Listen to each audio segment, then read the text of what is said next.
happened again. Wake up. And with the death of the sun, night and blackness become one.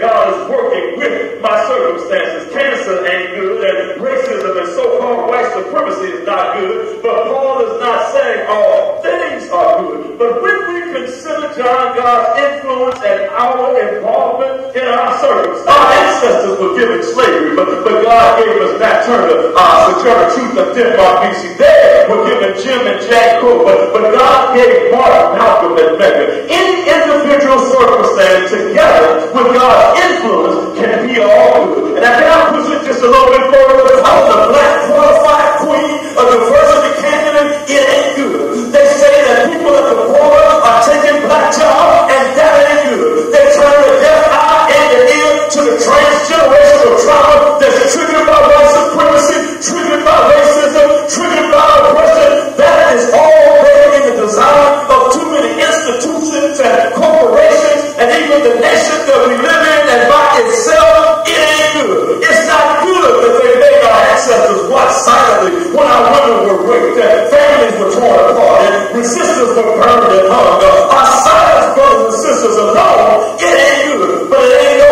different from today when it seems that too many of us are conditioned to stand by silently and watch a qualified black woman from a black school forced to remain calm and quiet and professional while two clearly underqualified, non-melanated men have the audacity to question a black queen's culture, a black queen's qualifications, and a black queen's commitment to black people compared to theirs. Let me pause here for a second, because I know there's some people with some political ideologies that say, wait a minute, Pastor Rice, what is it that you're talking about? Let me be clear. Ain't no difference between donkeys and elephants. But at the end of the day, we got to choose between the lesser side. I'll get that a little bit later. We recognize that anytime Malcolm X said to us some decades ago that the most disrespected and least protected one person in the yet-to-be United States is the black woman. And for that reason and that reason alone, if you sit by and let non-melanated run a black woman through the ground, you ain't being the God that goes.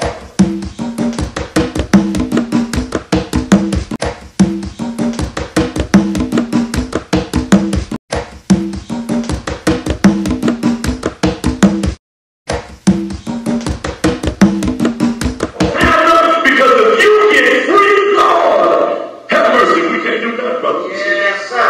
I just want to say that we can't vote. Yeah. I ain't telling you who to vote for, but I want you to think freedom and make sure you take at least 2-3 people with you to go vote.